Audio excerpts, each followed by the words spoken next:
Hi, everyone. Thanks so much for coming. I am David Aronchick, PM here at Google, working on a project called Kubeflow. And we're here to talk about how you bring machine learning to multi-cloud hybrid environments, particularly as an entire stack, where it's not just thinking about the machine learning workload, but the data and all the other components as well. So I always like to start in this very basic way. Everyone has a different idea about what machine learning is. In this case, machine learning starts with a question. It always starts with a question. And so you might take a sample question like, how much is my house worth? And then you come up with some ideas about how you might think about how you would structure the answer to that question. Well, maybe it's based on square footage, number of bathrooms, location, whatever. But on one axis, you choose that question, and on the second axis, that's where you choose your house price. So in this case, you go out and you collect a data point. Well, if it's this big, it's going to cost this much money. And then you collect some more data points, and then you collect some more data points, and eventually you get a line. And you draw this line, and then you answer your question using all that data in the line you've collected. You say, OK, I have 2,100 square feet. My house is worth, I don't know, $339,000. Not in San Francisco, of course, but you get the idea. So congratulations, you're a machine learning expert. With that, you can leave. We'll have certificates at the door. But, of course, things get complicated. And in this case, you could have things like nonlinear groupings, where you have things by neighborhood or things like that. Maybe it's multidimensional. Maybe things change over time. And the reality is that that is the essence of machine learning, where that first thing is clean linear regression. You want to sound very smart among your friends? It's not a line. It's a linear regression. Machine learning is a way to answer those questions that you start with without explicitly knowing how to get there. You collect a whole bunch of features, and then you ask the system to come up with an answer for you.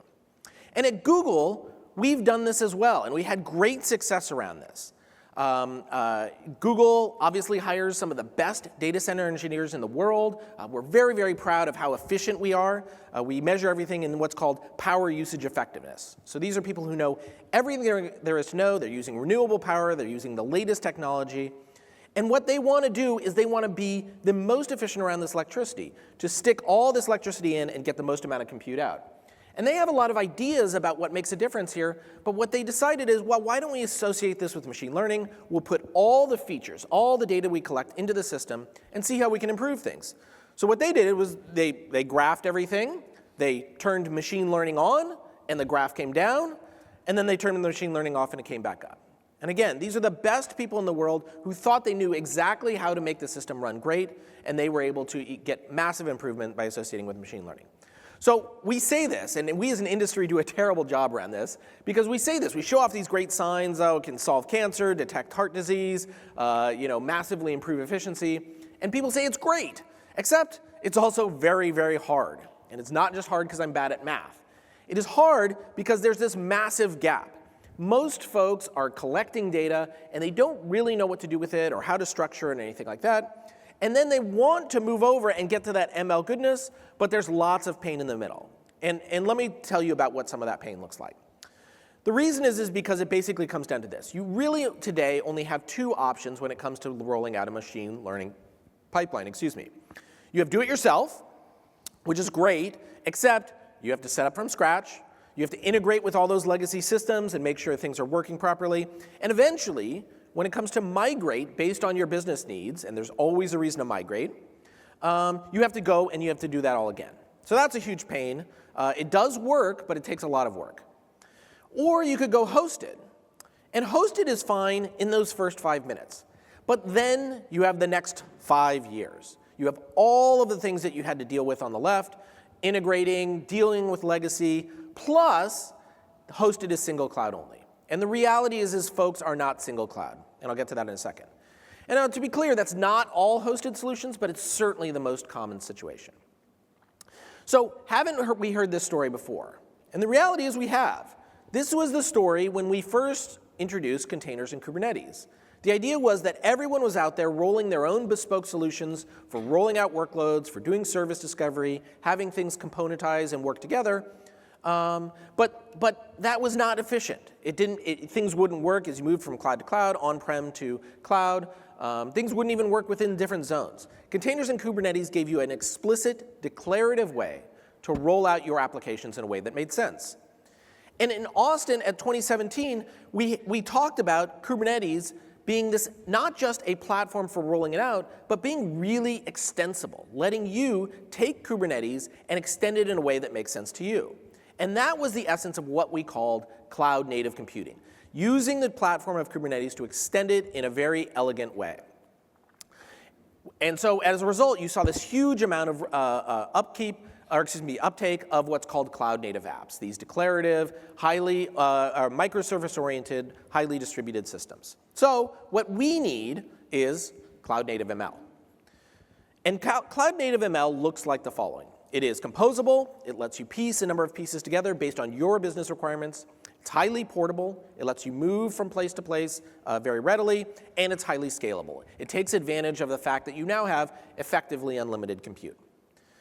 By this, we mean the following. So first, composability. Most folks, when they think about ML, they think about starting with just building a model. And that's true. Building a model is obviously a core component, but it is just one component.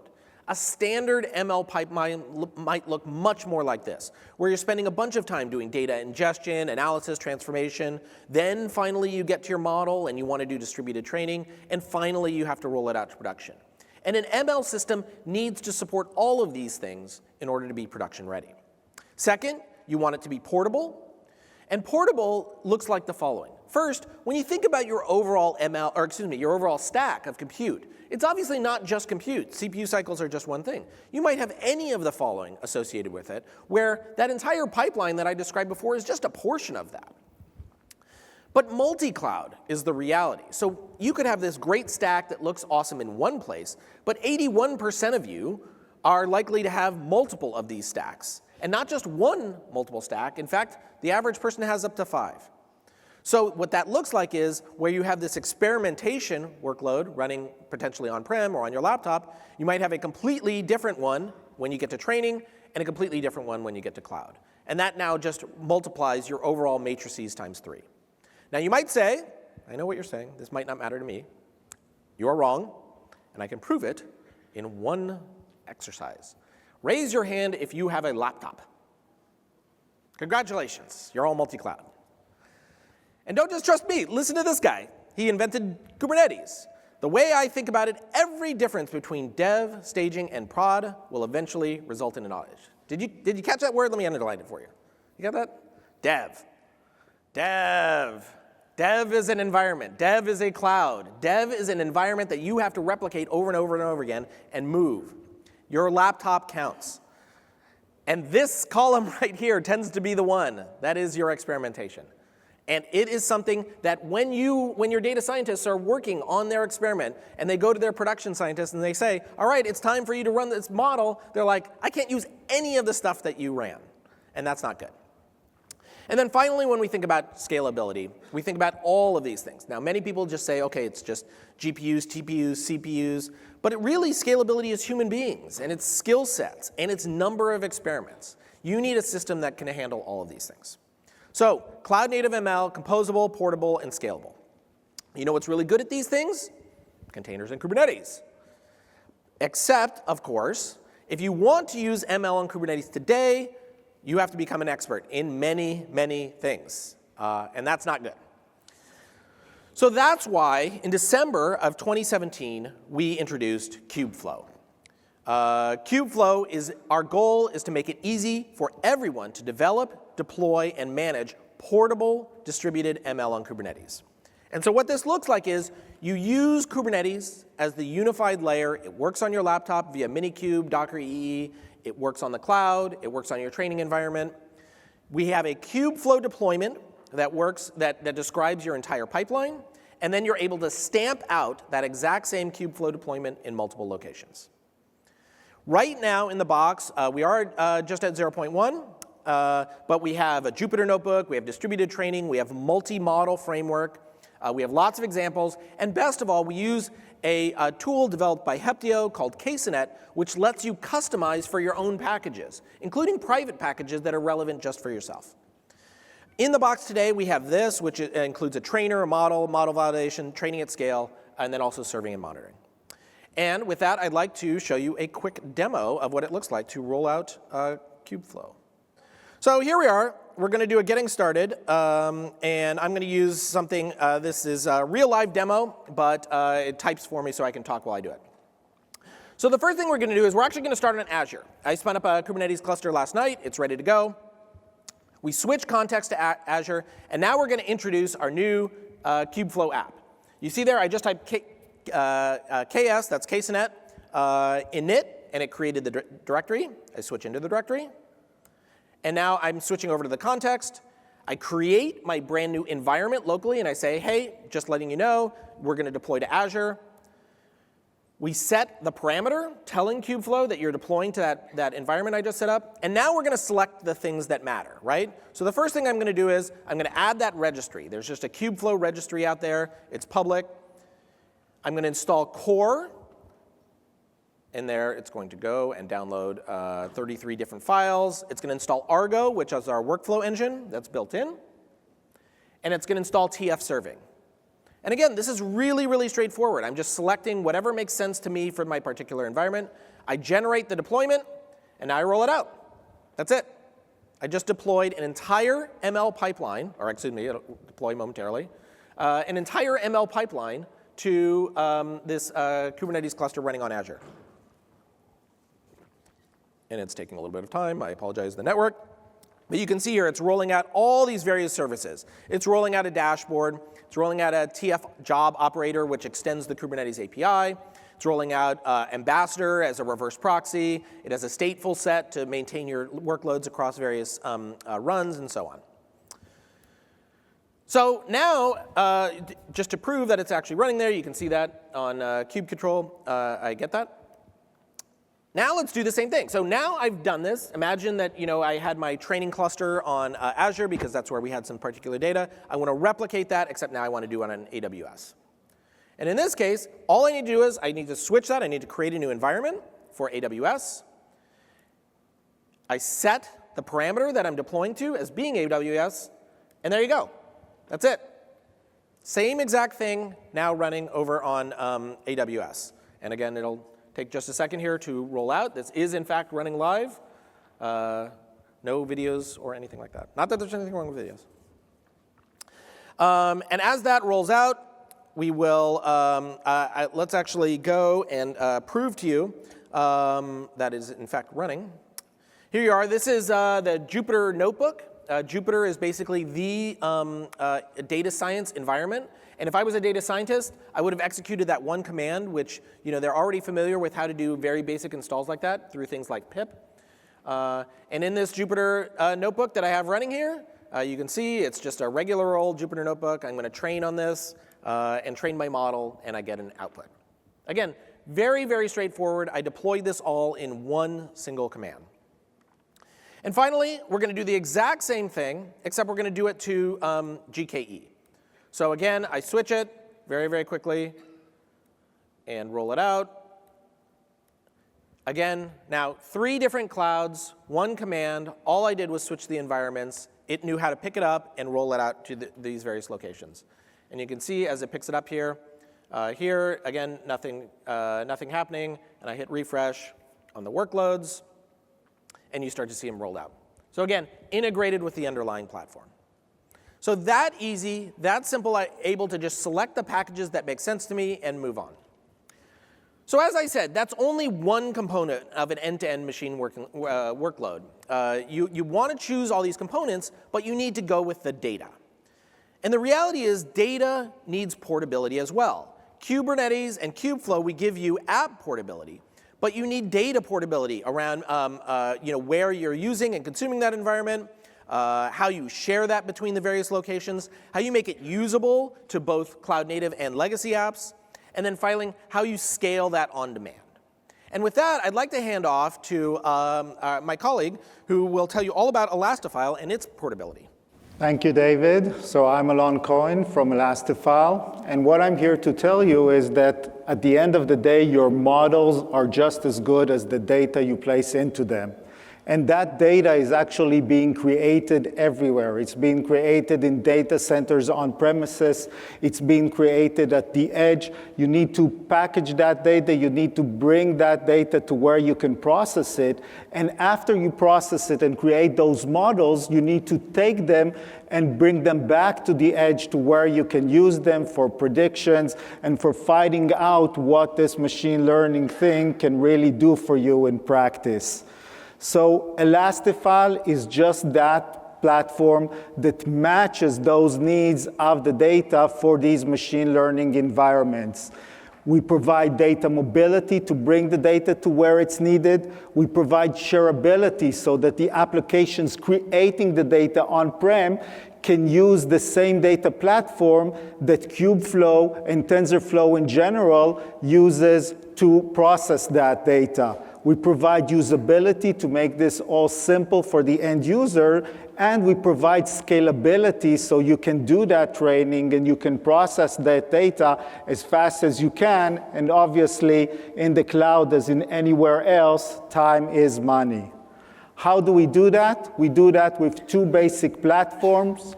We have our Elastifile Cloud File System, which is a scale-out, software-only, POSIX-compliant file system. And we have Cloud Connect, which is a system that allows you to move the data into the cloud and between a file and an object layer. The Elastifile Cloud File System is, as mentioned, POSIX compliant, meaning you can mount it as an NFS mount, as an SMB mount, to any application that uses files. And what applications doesn't use files? It's scalable. You can go to the petabytes. You can go to the tens of gigabytes in throughput per second. And it has a full enterprise-ready feature set, including snapshots, data reduction, replication across environments, as we will show you. You can control it through a GUI, or you can even automate the whole process that we'll be demoing it to you today through REST APIs controls. And it's available immediately at Google through the Google Marketplace, as we will also demonstrate in our demo. So Elastifile crosses all those persistent storage needs of Kubernetes environments and Kubeflow in particular in these environments, the usability, the scalability, the shareability, and the data mobility. Now, we actually prepared a great demo for you. This was a medical demo. It involved a medical researcher sitting in a hospital collecting data. That medical researcher transferred the data to an AI company that did the research and the model creation in the Google environment. And the result was transferred back to different hospital locations so that the people using this data at doctors' offices can find out through the model whether a certain disease is what they thought it was. But unfortunately, our marketing department got a look at this demo, and they said, no way, you're not showing images of diseases up here on the system. We said we still wanted to be life sciences, so they said, okay, life sciences, marketing, use flowers. So the demo I'll show you uses flowers. It will use a botanist that is doing research and a model that identifies flowers. But whenever I say botanist, think of a medical researcher. And whenever I say florist, think of a doctor sitting in his office. So with that, we'll go to the demo itself. I'm going to show you 5 simple steps. The first 2 steps are preparatory steps. They need to be done once. The first thing you need to do is to get Elastifile. As I said, that's very simple. You saw how simple it was to deploy Kubeflow. And Elastifile is just as simple. You can do it directly through the Google Marketplace. We're showing you going to the marketplace and deploying the Elastifile platform. As noted, it's a software-only platform, so it deploys anywhere, any region, any zone, wherever you can run a VM in the Google environment or in Amazon or in Azure as shown, you can run Elastifile. and the deployment is as simple as what you saw. You can go into the administration and actually create new data, but what we'll show you is something much cooler. We'll show you data that is already available on-prem being replicated to this environment. So here is our botanist sitting in his medical research environment. And we're using WordPress here just to show an application working in a regular environment. And what this botanist is doing is he's categorizing different types of flowers, putting them in different buckets. And he has a regular application. It's actually also a container.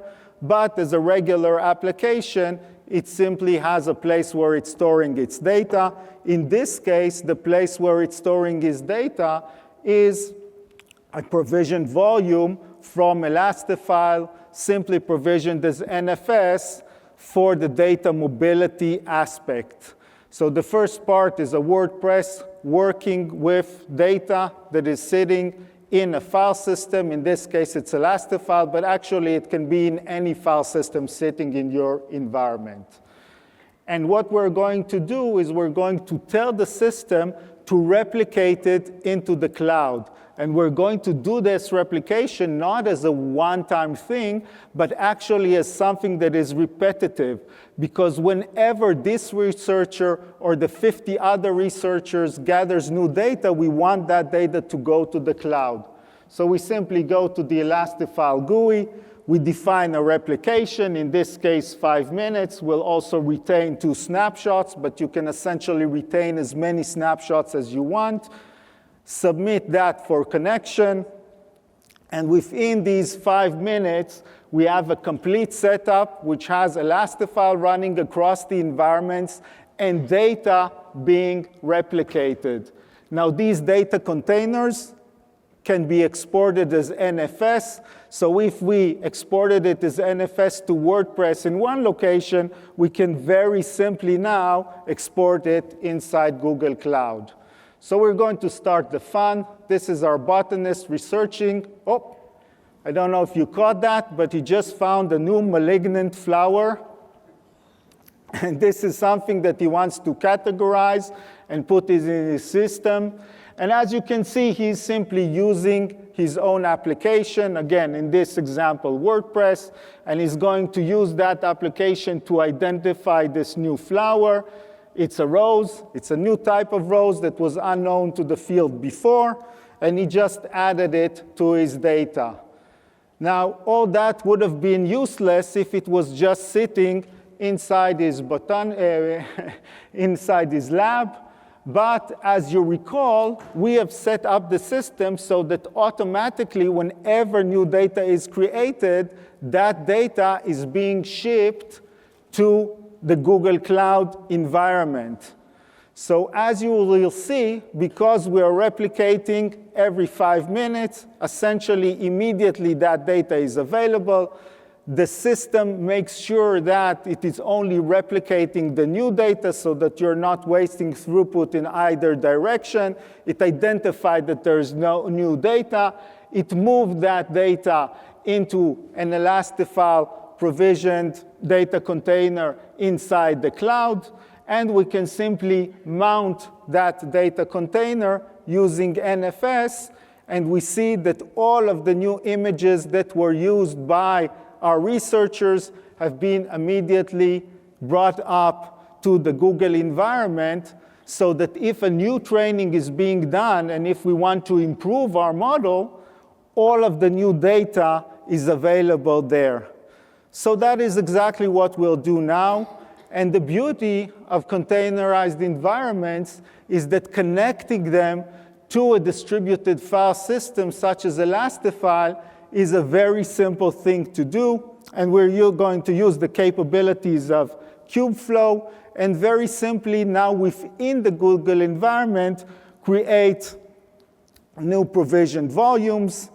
And we're going to show you that just as you can provision volumes from local storage, which is not scalable, you can provision volumes from an NFS mount, such as Elastifile, which is scalable and can be accessed by as many pods as you need, simply because NFS provides a multi-reader, multi-writer capability into these environments, and in the case of Elastifile, also scalable and available across different environments.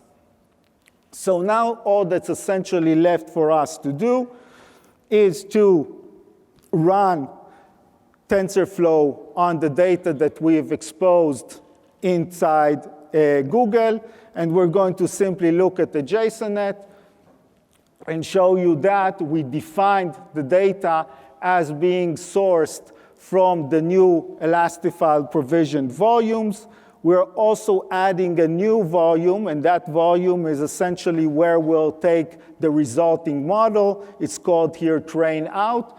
The train out model will also be placed on an Elastifile data containers because, as you will see shortly, we want to then use that data in different environments. We have everything set up, and we're simply going to run the model. But before doing that, we'll just show you that there's nothing inside the TF out right now, because we haven't run it just yet, but we will. And running it is a simple command of executing in KSONet, applying the TF job that we've just created. We write apply, and we apply it, and a job is created. We can grab that job and see it's up here for the 11 seconds that we just ran it. We can see that the pod has been created in our Kubernetes cluster. And this is a small demo, so we're using one pod. But essentially, as Kubernetes can grow the number of pods, Elastifile can grow on the back end, the storage side, and handle as much bandwidth, as much IOPS as you would need in the environment. We'll take a look and see that this is running. You can either look at the logs or use the beautiful GUIs provided through Kubeflow. It is indeed running. You can monitor either through API or through the GUI the data being used over Elastifile. In this case, as we said, it's a very small demo, but again, the Elastifile environment can grow to millions of IOPS and tens of gigabytes per second, because you do want to complete this training as fast as possible. And all of this training is happening on the very latest data that appeared in the cloud. We just completed updating the model. And again, it's very nice that we have a new model, but we want to take that model to where it's useful. So we're going to do just as we did before, a replication, this time of the TF out volume, taking the results and replicating it into a third environment. This can be another region in Google. This can be back to on-prem. This can be anywhere. With 2 clicks, we are replicating our model. And this makes sure, because it's asynchronous replication that's constantly happening, that the model users have the very latest model. And the model, as you recall, has the very latest data. NFS again, so no matter what your application is that is going to run this model, you can simply make a new directory. This time the directory will be from GCP, because we transferred the data from GCP. And we can mount our NFS volume into that directory. And once we mounted this volume that was replicated, we are assured that the data is available for our processes wherever we're going to run them. And this can be an IoT environment, and this can be multiple environments where we send that model to. And there is our model and data.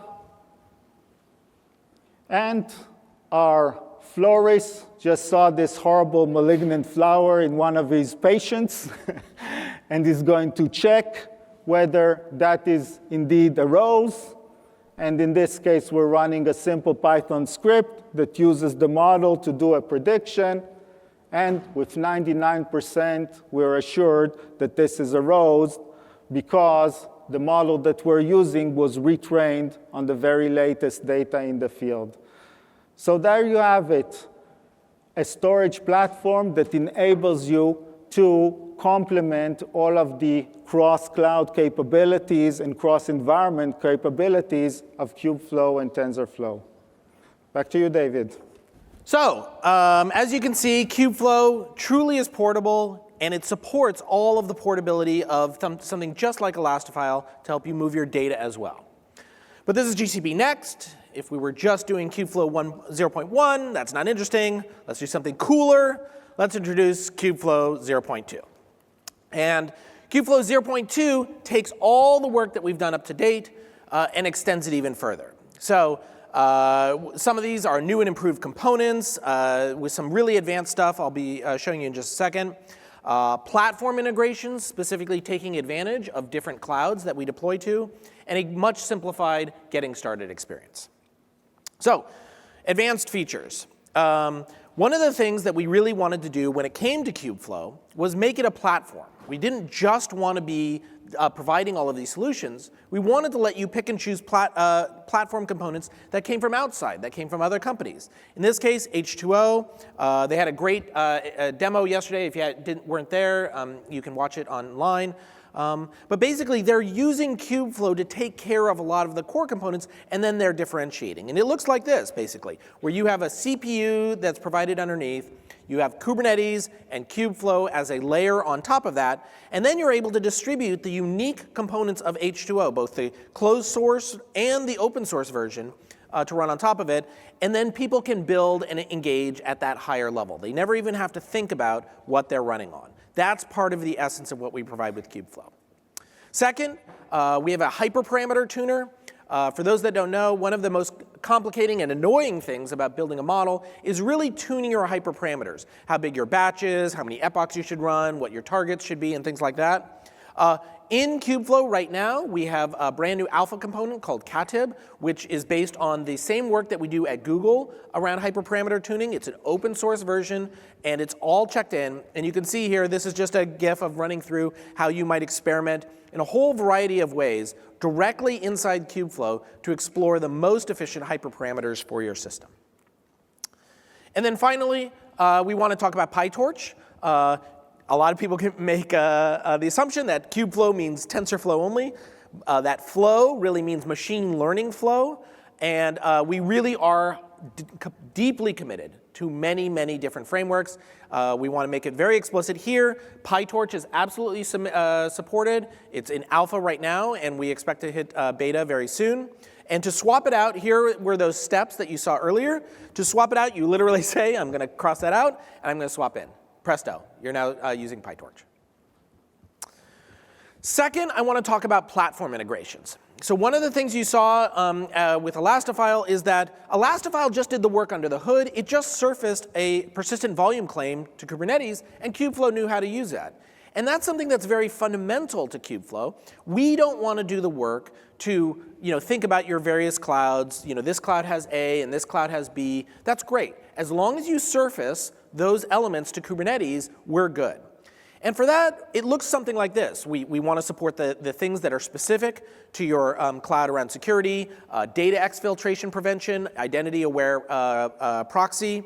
Second, we want to support a unique cloud-specific infrastructure, maybe FPGA, GPU, TPU, things like preemptible VMs. And then finally, Kubernetes extensions, where people don't fork Kubernetes, but they take advantage of the extensibility of Kubernetes to take advantage to provide unique problems or solutions for their customers. These would be things like node pools and auto-scaling clusters. Now, to be clear, Kubeflow already supports all of these today. We do it right now on GKE, but there's nothing specific about Kubeflow and GKE. It just happens that the GKE team saw this opportunity and built a number of solutions and connectivity for us. This is absolutely supported anywhere that Kubernetes is compliant. Specifically, I want to call out two things. First, TPU acceleration. TPU is Google's tensor processing unit. It's designed to make processing machine workloads very, very fast. And in this case, an example is around using a number of image processing. Before, on a number of TPUs, you might get through about 900,000 images per second. And with TPUs, it's almost twice as fast at 1.7 million. Similarly, cost to reach accuracy. When you're doing machine learning workloads, your number one goal is to reach accuracy. In this case, to reach 75% accuracy. Total dollars when you're running on non-TPUs is about $129. On TPUs, it's less than half as much, $55. So both faster and lower price. Second, auto-scaling clusters. This is probably the number one thing that we hear when it comes to machine learning workloads. Data scientists know data, they understand what their needs are, but they don't want to think about infrastructure at all. And so an example here is, my model works great, the data scientist says, I want 6 nodes. So they ask their IT ops person to do it, but their IT ops person has a lot of things to do. And that's not great. She's very patient. But finally she goes, the IT ops person goes, distributes it, creates those 6 nodes, and passes it back to the data scientist to execute. Data scientist does her work, and then she's done. She walks away, she says, great, I'm on to my next problem. Unfortunately, they forgot to turn it off, and that's lots of money. And that's not great. Again, this is something where you have 2 different people working in 2 different ways, and what you really want is to let the data scientist describe what happens and let Kubernetes take care of the rest. So that's where we get to auto-scaling TensorFlow jobs. The data scientist describes what they need, CPU, RAM, accelerators, and so on. The TPU jobs then provision themselves, and by the way, they delete themselves when they're done and scale back down. Please do remember to save your logs externally to that. And then finally, they cap based on maximum scale parameters. So your data scientist can't go and say, I want 10,000 nodes. And so what that looks like is this. The data scientist goes, and they say, OK, I'm ready to roll out my job. Here it is. This is an abbreviated version. I'll show you what a real one looks like in just a second. They say, I want 6. I want 1 CPU. I want 1 GPU for each of the nodes. And here's the container to go and run. Kubernetes auto-provisions that, including attaching the GPUs. Job's done. Nodes delete themselves. And the IT ops person finds out cool stuff about YouTube during all that process. Actually, IT ops person are going and working on really hard things. They're just not dealing with things that the data scientists can take care of themselves. So with that, let me demo it for you really quickly. OK, so we will pop over here. So here you are. This is the YAML that you might use for an auto-scaling cluster. It looks like this. Like I said, this is literally all it's required. And what we'll do is, you can see here, I want 6 replicas. I want a CPU and a GPU. And we will get nodes. And you can see here, I just have 3 nodes. Control, create, -F. And I'm going to create my training. That's it. The data scientist has now submitted her job to the cluster. And the cluster is going to go and create it. Now I'm going to show you this. And you're going to say, wait, where are the nodes? Well, the problem is that it takes about a minute. You don't want wide-ranging nodes spin up and spin down. So what we'll do is we'll get the pods, and I will show you that you can see here they're all created. All 6 are created, and they're pending. And we will describe the pod. And you will see here at the bottom, it says insufficient. So what I'd like to do is let's swap back, and we'll come back and check in on this in a second, because we'll do another demo in a second. OK, and then finally, we want to do simplified setup. So you saw there, I know that's just 6 total commands for setting up Kubeflow, but that's boring and terrible. Who would want to do 6 commands? How about 1, say your version. 2, download a script. In this case, deploy.sh. And if you already have it on your system, you don't even need to redo it. 3, you deploy. Great. Now you're at 1 command. So 1 command is better than 6. Even I know that. So let's swap over, and I'll show you what that looks like. And let's see how we're doing here. We get our nodes, and it's still coming up. We'll come back to that in a second. Oops. And here we are, easy setup, ls. And in this case, we are going to, oh, I left some old stuff here, so we'll just get rid of you. All right, so you can see here, deploy.sh.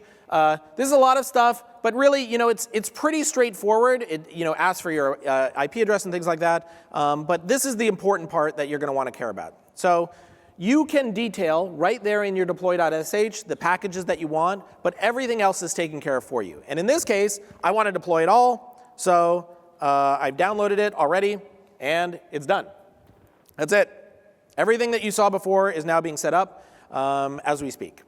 And that is exactly what our intention was, to make it that easy to set up Kubeflow over time. And let's go back to see what our node situation is. And you can see there, oh, so it has been provisioned, and it's just a matter of coming up and attaching to the Kubernetes cluster. So, but you can see there, we had the nodes that we had originally, and then we added those 6 that were specific to the particular workload. So that's Kubeflow. That is what we're working on to make machine learning on Kubernetes easy. You didn't see bespoke solutions. You didn't see us having to extend Kubernetes or fork it in some specific way. You also didn't see cloud-specific tech. Everything you saw there is surfaced to Kubernetes through standard extension points, and that really is key. And you didn't see forking of the Kubernetes API. The Kubernetes CRDs are designed for this kind of extension and are absolutely critical for what we use. We've had great momentum since we got started. Over 1,000 commits, 100 community contributors, 20 plus companies contributing, including very, very significant folks. KaiCloud, Alibaba, Cisco, obviously Google, Uber contributed MPI and Horovod. We have Pachyderm for doing data processing, and you can see many of the other folks there. And the reality is that this is what we're trying to do. As you saw, our goal is to get to a place where data scientists can operate at that next layer up. They shouldn't have to understand anything about their underlying infrastructure. They should focus on the work that they're trying to do because they're experts at that. They're not experts at infrastructure. And it is absolutely our goal that within, 5 years, every paper in the world, every research, every experiment in the world comes with a Kubeflow deployment, a pipeline that describes how to run that model and deploy for all the way from data all the way out to production, and sample data. And with those 3, we think we can make dramatic improvements to the overall reproducibility problem. And really, our goal is to empower these, the people not here, the people who don't know anything about Kubernetes. We want to give them tools to make their own decisions with their own data. And we are just getting started. Kubeflow 0.3 is due in weeks, where weeks is about 12. Our roadmap, we're really marching through, getting towards 1.0, and we want to bring a lot of those alpha features that you saw forward into beta. But also we want to, again, keep pushing higher level. That hyperparameter tuning, right now it requires a little bit of code. Our hope is that we can accomplish that without any code whatsoever. We want to provide job operators right now to support PyTorch. It was a little bit of work, but we want to support all the frameworks, XGBoost and Caffe and MXNet and all those various things, and we're going to do that through a standard extensible framework. And then finally, we want to get to things like click to deploy. Again, data scientists shouldn't even have to see code. They shouldn't even have to use a deploy script. They should be able to do that behind the scenes. Or better yet, tell us, because we really are listening. It is a wide open community. We want to respond to wherever you're taking it. And the more scenarios that you come up with, the better it is, and it'll help guide the project. And with that, there's lots of places to connect. Please reach out to me, reach out to Elastifile, reach out wherever you'd like, because we really are ready to hear about how you'd like to use this and bring it to meet you.